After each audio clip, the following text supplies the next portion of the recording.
Itong hayop ka. Tsaka bakit kausap mo si Catherine? Anong relasyon yung dalawa? Hindi ko naiintindihan ang sinasabi mo. At wala akong dapat paliwanag sa'yo. Bakit lang si Catherine? Anong sabi mo? Tarantado ka. Alam mong buntis ang asawa mo ng babae ka pa. Hindi ka na natuto sa sitwasyon ng pamilya natin. Ginaya mo pa sa tatay. Wala kang karapatan. Nahusgahan ako. Sa ating dalawa, ikaw pa rin ang mas masahol. Tanda mo't tanggol.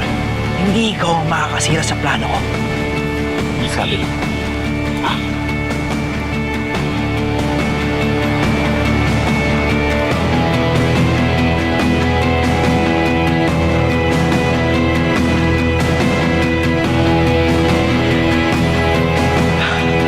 Alam mo, Epi, maganda dito sa lugar namin.